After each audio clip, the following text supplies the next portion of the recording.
నమస్తే, welcome to college TV.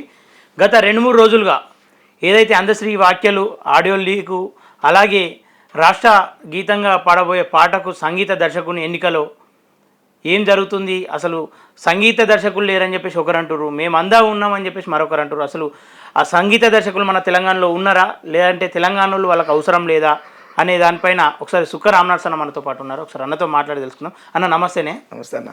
అన్న ఇన్నరా, direct ముచ్చట్లోకి వెళ్దాం. అందశ్రీ వాక్యలు విన్నారా అన్న? వాయిస్ విన్నా. ఎట్లా అనిపించింది అన్న? ఏముంటుంది, ఆయన అహంకారపూరితమైనటువంటి మాటలు.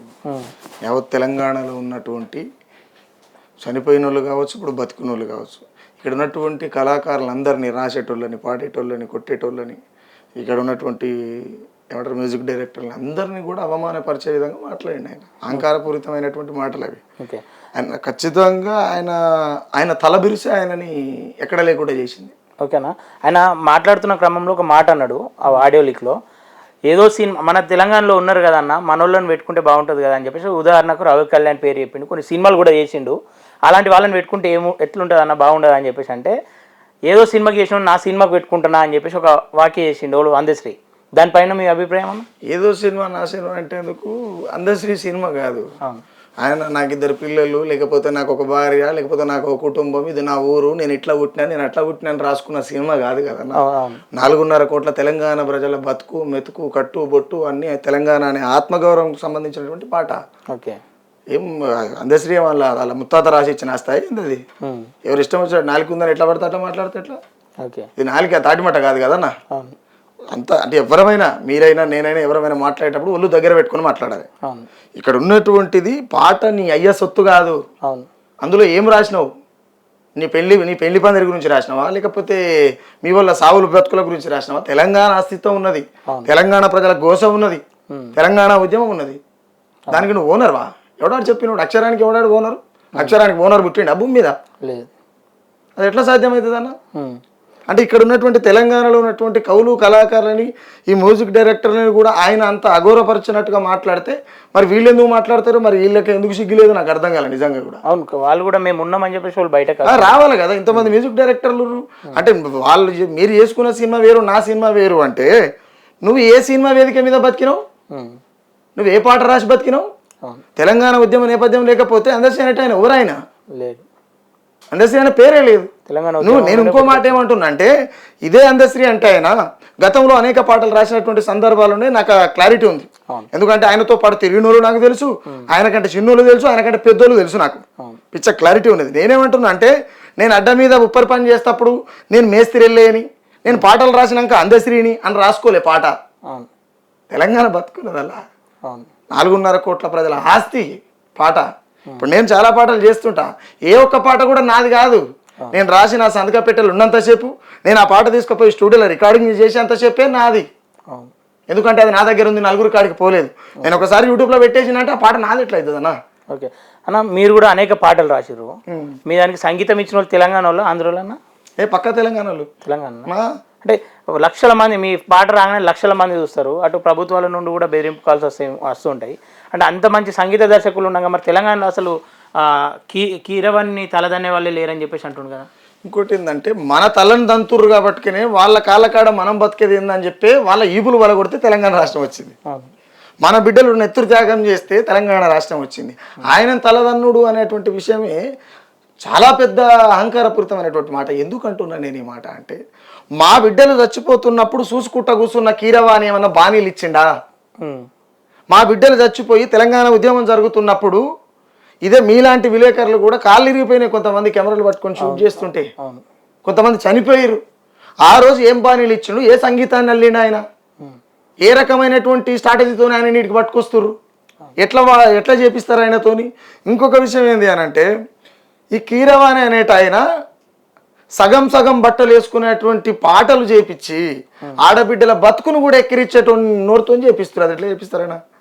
ఒక రకంగా చెప్పాలంటే తెలంగాణ ప్రజల్ని, ఆయన చేసిన పాటల కోణాన్ని, రంగుల ప్రపంచాన్ని చూసుకుంటే ఆడబిడ్డల జీవితాల్ని, అన్ని రకాల మైనస్ కలిగినటువంటి వాడు ఆయన కీరవాణి అంటే. ఓకేనా. అంటే ఇదే మీ తోటి కళాకారుడే ఏపూరు సోమన్న కూడా ఏమంటుండంటే, మనం పోయి దుబాయ్లో బతుకమ్మలు ఆడినప్పుడు, మనం పోయి ఇంకో రాష్ట్రంలో పాటలు పాడినప్పుడు ఒక ఆస్కార్ గ్రహీత మన దగ్గరకు వచ్చి పాట పాడితే తప్పేముంది అని అంటున్నాం.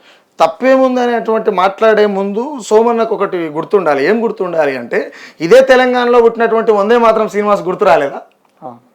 ఇదే తెలంగాణలో పుట్టినటువంటి భీమ్స్ నినమన చాలా మంచి మంచి సినిమాలు చేస్తారు, మంచి మంచి పాటలు చేస్తారు, గుర్తు రాలేదా? అటు నల్గొండ పోతే ఎవరు చరణార్జును ఆయన అద్భుతమైన పాటలు చేస్తారు. నీ సినిమా కూడా అన్ని మిలియన్లు పోతుందో పోదో. మా తెలంగాణలో ఉన్నటువంటి మ్యూజిక్ డైరెక్టర్లు మ్యూజిక్ ఇస్తే ఇవాళ వందల వేల మిలియన్లలో పోతున్నది కదా. అప్పుడు సోయలేదా? ఎడబెట్టుకుని తలకాయ మలిసి పెట్టుకురా, సోయి ఉండాలిగా నీళ్ళకు.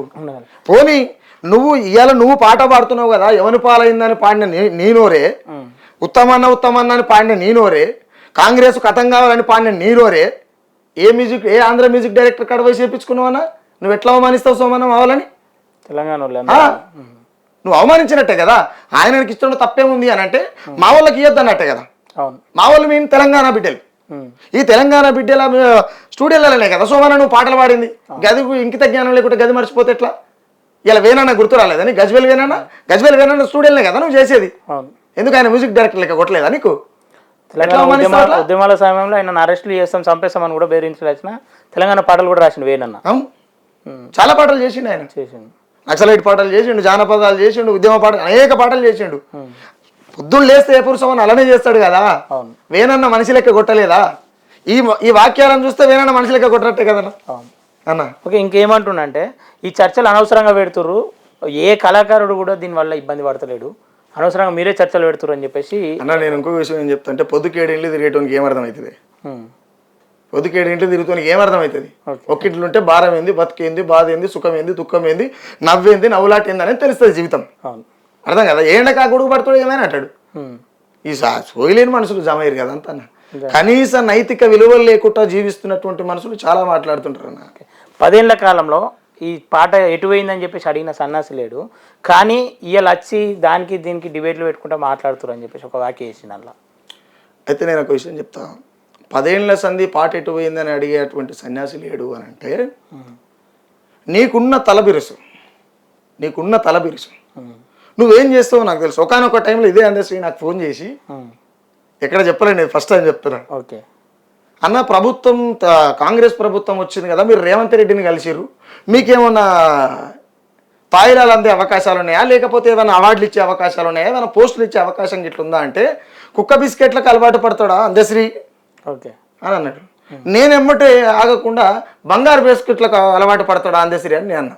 బంగారు బిస్కెట్లు అయినా కుక్క బిస్కెట్లు అయినా అందశ్రీ శిఖరమే అన్నాడు. మరి నికరంగా నిలబడలేనటువంటి అందశ్రీ శిఖరం ఎట్లయితాడు అంటున్నా నేను.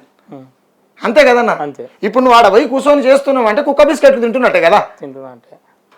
ఆ క్లారిటీ ఉండాలి. అంటే వయసు పెరిగి నెత్తి మీద బొచ్చు పోగానే మేధావులు అనుకుంటే చాలా తప్పు అన్నది. ఓకే, అంటే గతంలో వెంకన్నను కూడా ఆయన ఎమ్మెల్సీకి ఆశపడ్డాడు అది అని చెప్పేసి ఒక స్టేజ్ మీద మాట్లాడడం, వాళ్ళకు ఫైట్ అయిన సందర్భం కూడా ఉంది కదా. ఇప్పుడు అదే దారిలో పోతున్నా అనుకోవచ్చా అందశ్రీ? నేనేమంటాను అన్న, గోరెట్టి వెంకన్న కాళోజీ అవార్డు తీసుకొని ఆ తర్వాత ఎమ్మెల్సీ తీసుకొని ఆయన స్వార్థ ప్రయోజనాల కోసం, ఆయన స్వార్థ జీవితం కోసం ఆయన ఏం చేసిండు, కేసీఆర్కు కాళ్ళు మొక్కిండు. అవును, ఊడిగం చేసిండు. ఒక రకంగా చెప్పాలంటే బాంచగిరి చేసిండు నా భాష. ద సేమ్ టైం ఇక్కడ ఉన్నటువంటి అందశ్రీ ఏం చేస్తున్నారు మరి ఇప్పుడు రేవంత్ రెడ్డి కాళ్ళ కాడ బాంచగిరి చేస్తుండు. అంతే. కాకపోతే వాళ్ళు ఏమో నిజంగా మొక్కిరు, ఈయన సాటుకు పోయి మొక్కొచ్చి మీద తువాలు వేసుకొని గంభీరంగా ఉంటాడు. అంతే, సింపుల్. ఓకే, అంటే తెలంగాణ అస్తిత్వాన్ని కాపాడిన గతంలో పాటలతోని తెలంగాణ గొంతును బయటకు వినిపించిన ఈ కళాకారులు ఇలా అస్తిత్వాన్ని ఓడగొడుతారని చెప్పేసి అందులో ఏమన్నా సందేహం ఉందా? నేను ఇంకోటి ఏమంటా, ముఖ్యంగా ఒకప్పటి పాట వేరు, ఇప్పుడున్న పాట వేరన్నా. అందశ్రీ అనేట ఆయన ఒక్క తెలంగాణ కోసమే ఒక సామాజిక గీతాలే కాకుండా అనేక పాటలు రాసిండు. బహుశా అన్న ఎవరికి తెలియదు అనుకుంటుండు, కానీ ఆయన రాసినప్పుడు ఆయన ఎమ్మటి ఉన్నోళ్ళు నాకు అడుగు ఇంకా ఓకే మాట్లాడాలనుకుంటే చాలా మాట్లాడవచ్చు. బట్ వయసులో పెద్దోళ్ళు కాబట్టి నేను అన్ని చూసుకొని మాట్లాడాలి కాబట్టి చూసుకొని మాట్లాడుతున్నా. నేను ఎందుకు అంటున్నా అంటే, తెలంగాణ ఉద్యమంలో రేవంత్ రెడ్డి లేడు, అవును కదా. తెలంగాణ ఉద్యమానికి సంబంధం లేనటువంటి ఆయన ఇక్కడ ఉన్నటువంటి తెలంగాణ ఉద్యమ నేపథ్యాన్ని పెంచడం, ఇక్కడ ఉన్నటువంటి తెలంగాణ ఉద్యమ రూపాన్ని తుడిచేయడం, అందులో భాగంగా ఈ పాట చేయడం. ఇప్పుడు దానికి ఏదో కొత్త సంగీతాలు అర్థంగానే అందశ్రీ ఏమంటారు దాన్ని శిఖరమైపోడు, లేకపోతే తెలంగాణ బతికే మన తెలంగాణ కళల్ని, తెలంగాణ బతుకుల్ని, తెలంగాణ ప్రజల్ని అవమానించడం. ఓకేనా.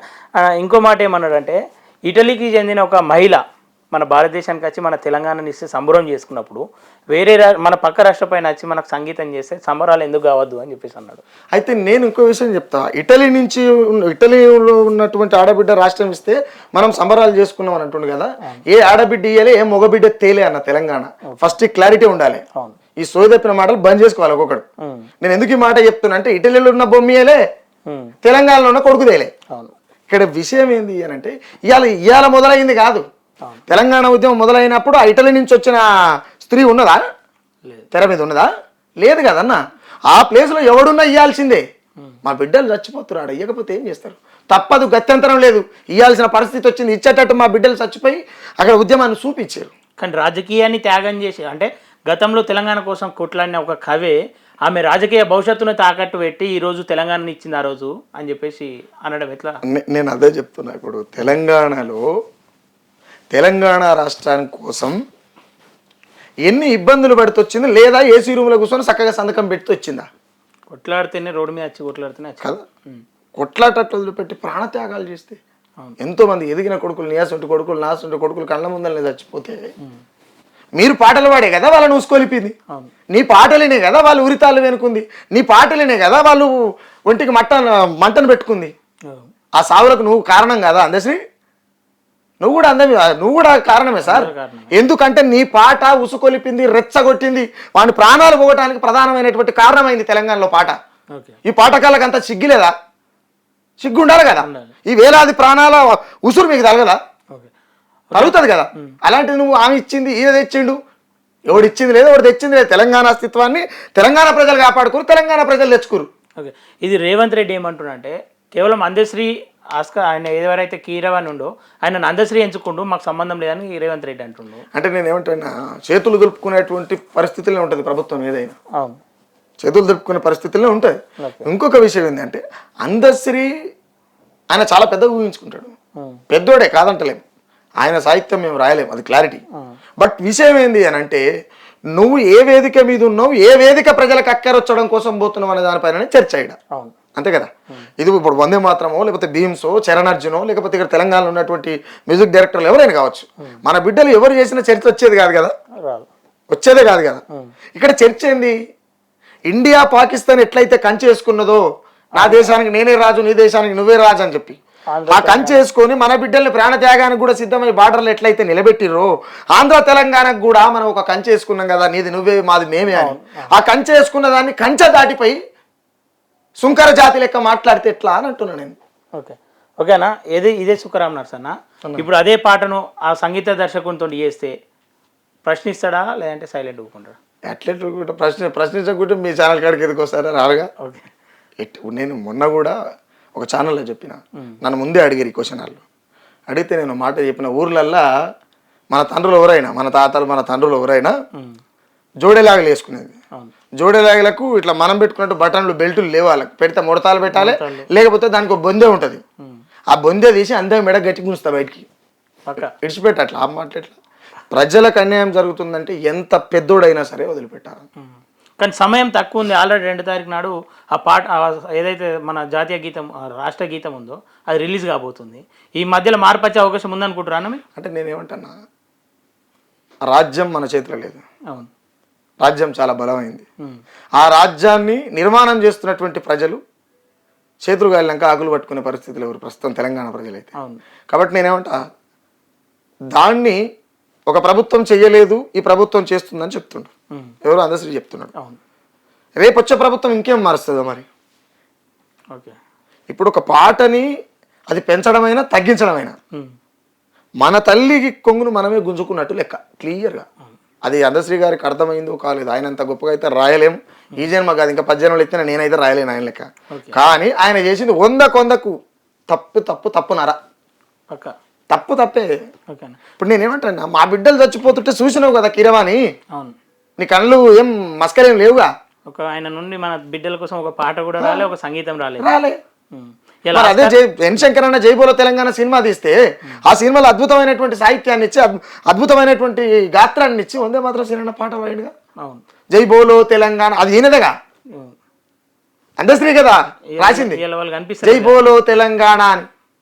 మరి ఆ రోజు కమ్మగా కొట్టిన వందే మాత్రం సీన్ అన్న నీకు ఇలా చేతి ఎందుకు అయ్యిండు?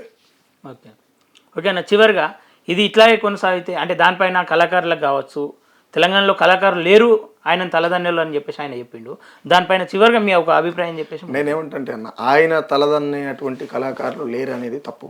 ఓకే, తెలంగాణలో పుట్టినటువంటి సాహిత్యం 100% తెలంగాణలో పుట్టిన సాహిత్యం 170% ఎక్కడ పుట్టదు. ఈ తెలంగాణలో పుట్టడమే మనం చేసుకున్న గొప్ప అదృష్టం. నేనేమంటే ఈ తెలంగాణలో పుట్టడం కోసం 100 సార్లు చేస్తానికే నేను ఇబ్బంది పడా. ఎందుకు అని అంటే అలాంటి తెలంగాణ ఈ తెలంగాణలో పుట్టి పక్క రాష్ట్రంతో సంగీతాలు చేపిస్తా అంటుండు కాబట్టి చేపిస్తురు కాబట్టి నిజంగా కూడా వాళ్ళకి మతి ఉండి చేస్తుర్రా లేకపోతే బుద్ధి బద్దగించి మెదడు మొద్దువారి ఏం చేస్తుర్రో అర్థం కాలే. కానీ ఆయనను తలదనడం అనేటువంటి వాణ్ణి తలదనడమా వీణ్ణి తలదనడం అనేటువంటి వ్యవహారానికి వస్తే ఇక్కడ ఉన్నటువంటి తెలంగాణ ప్రజలు ఆత్మగౌరవంతో బతికేటువంటి పరిస్థితులు కలిగి ఉండాలనేది నా ఆలోచన. ఈ తెలంగాణలో ఉన్నటువంటి మ్యూజిక్ డైరెక్టర్లు తెలంగాణ బిడ్డలు ఎవరైతే ఉన్నారో వాళ్ళు ఎంతో కొంత బయటకు వచ్చి మరి ఇప్పటిదాకా చేసిన పాటలు ఎక్కడివి, ఇప్పటిదాకా చేసిన సాహిత్యాలన్నీ ఎక్కడివి, ఎవరు కొట్టిర్రు, ఏమరా బిడ్డ అని చెప్పి చింతబరిగలు పట్టుకోవాలి. మరి వాళ్ళు దేనికి భయపడతారో ఎవరికి భయపడతారో తెలియదు నాకు. ఇంకొకటి తెలంగాణలో ఉన్నటువంటి ఆయన అందశ్రీ ఓ మాట నేను ఒక ఫేస్బుక్లో ఒక కామెంట్లో పెడితే విన్నా. ఏం పెట్టిండంటే అందశ్రీ అనేటోడు పొద్దుతిరుగుడు కాదు పొద్దున్న నేను అన్నాడు. పొద్దుతిరుగుడు అంటే నేను బతకడం కోసం వేషాలేసి గంతులేసి దుంకే కళాకారుని కాదు, నేను కళను పుట్టించిన అనేటట్టుగా మాట్లాడిండు. మరి కళను పుట్టించిన అనే తీరుగా మాట్లాడినటువంటి అందశ్రీ ఇలా పొద్దుతిరుగుడు ఎట్ట తిరుగుతుండు అంటే ఇంటింటికి తిరిగేటోళ్ళని ఏమంటారు, వీధి కళాకారులు అంటారు. ఆ పాత్ర నువ్వెందుకు పోషిస్తున్నావు అంటున్నావు నేను. నువ్వు పొద్దునంటివి కదా, పొద్దు బుద్ధి బద్దగించిందా ఏంది? క్లారిటీ ఉండాలి కదన్నా. ఇంకోటి తెలంగాణలో ఉన్నటువంటి కవులు గాయకులు అందరూ కూడా దీని మీద స్పందించి మన తల్లి కొంగును గుంజుతప్పుడు కూడా మనం నిమ్మలంగా ఉంటే మనం ఆ తల్లి గుట్టి కూడా వేస్ట్. మన తల్లి విని తెలంగాణ, ఇది క్లారిటీ ఉండాలనేది నా ఆలోచన. తెలంగాణ అంటే తెచ్చింది ఎవడు ఇచ్చింది ఎవడు అని గతంలో నువ్వు కూడా ఒకటి పెట్టినావు కదా, అంటే అది ఏ కారణంగా పెట్టినావు అంటే నేను ఏమంటే ఇవాళ అధికారంలో ఉన్నటువంటి కాంగ్రెస్ పార్టీ ఇచ్చిందంటది. అవును, ఆల్రెడీ ఇప్పుడు ప్రతిపక్షంలో ఉన్నటువంటి కల్వకుంట్ల చంద్రశేఖర ఫ్యామిలీ మేము తెచ్చింది. మరి ఇక్కడ సచ్చినోని సంగతి ఏంది నాకు అర్థం కాదు. అవును, 1200 మంది బిడ్డలు, ఎంతో మంది జీవితాలు. తెలంగాణ రైతాంగ సాయుధ పోరాటంలో 5000 మంది చనిపోయారు. మలదేశ తెలంగాణ ఉద్యమంలో 1200 మంది చనిపోయారు. ఈ ప్రాణత్యాగాల ఏమంటారు, ఈ సాగుల కారణాలు ఎవరు? ఈ ఉద్యమం కదా, ఈ తెలంగాణ నేల కదా. మరి మీరు ఇచ్చిన మేము తెచ్చినామంటారు. ఎవడు ఎవడు తేలే. తెలంగాణ అస్తిత్వం తెలంగాణను కాపాడుకుంది. ఇంకొక విషయం ఏంటంటే నేను అందశ్రీకి చెప్పదలుచుకునే మాట, తెలంగాణలో ఆయన తలదనేటోళ్ళు ఉన్నారా అంటే నేను ఒక మాట ఏం చెప్తా అంటే, తెలంగాణ ఉద్యమం జరుగుతున్నటువంటి సందర్భంలో ఇంటికి పోయి వచ్చేటువంటి టైం లేదు, ఆ పరిస్థితి లేదు. నిత్యం ఉద్యమం అర్ధరాత్రి లేపినా పాటే వాడేటువంటి పరిస్థితిలో ఉన్నది తెలంగాణ సమాజం అంతా. ఆ రోజు కూడా ఆడబిడ్డలకు నెల మంత్ వస్తుంది. ఆడబిడ్డలకు వచ్చే మంతు కూడా గంతేసి గొంతెత్తితే వచ్చింది తెలంగాణ. ఉత్తగరాలే అందశ్రీ గారు, మీరు ఇది గుర్తుపెట్టుకొని మాట్లాడాలి. కవులు గాయకులు కళాకారులను మ్యూజిక్ డైరెక్టర్లను అవమానించినట్టు మాట్లాడడం ముమ్మాటికి ఇది తప్పు. ఆయన ఖచ్చితంగా క్షమాపణ చెప్పవలసింది. ఎందుకనంటే చాలా గొప్ప అంశం అది. ఏది గొప్ప అంశం? తెలంగాణ కోసం ఒక ఆడబిడ్డ బయటికి రాలేనటువంటి పరిస్థితులు కూడా లక్షల మందిలో ఉండి గొంతెత్తినమాట. కాబట్టి ప్రతి ఒక్కరు స్పందించవలసినటువంటి అవసరం ఉంది దీని మీద. ఓకే అన్న, చివరిగా ఏదేమైనా అంటే ఈ సంగీతము ఈ కళాకారులను అవమానించడం మాకు కూడా బాధ అనిపించింది. ఎందుకంటే కొన్ని కోట్ల మందిని ఏకం చేసింది మన పాటలు, మన తెలంగాణ గీతాలు. ఆంధ్ర వాళ్ళు కూడా వచ్చి మన దగ్గర పాటలు పాడించుకోరు. దీని మీద ఖచ్చితంగా అంటే ప్రతిపక్షంగా చాలా మంది అమ్ముడు పోయినా మీ గొంతు అయితే వినిపిస్తారని చెప్పేసి మనస్ఫూర్తిగా ఖచ్చితంగా నేను కూడా కోరుకుంటున్నాము. నేను ఇంకో మాట చెప్తున్నా, రామ్ నరసయ్య తలాపున దీపం పెట్టేదాకా నా మధ్యలో జనమే ఉంటారు. ఇది గుర్తుపెట్టుకోరి. ఓన్లీ నేను తప్పు చేస్తే కూడా మళ్ళీ ఇది ఉంటుంది వీడియో అయితే క్లియర్. అంటే ఎప్పుడైతే మీడియా కానీ పాట కానీ ప్రతిపక్షంగా ఉన్నప్పుడే ప్రభుత్వాలు చక్కగా నడుస్తాయని చెప్పేసి మా అభిప్రాయము. ఓకే, మీ ప్రయాణం కూడా ఇట్లా కొనసాగాలని మనస్ఫూర్తిగా కోరుకుంటున్నాను. Thank you.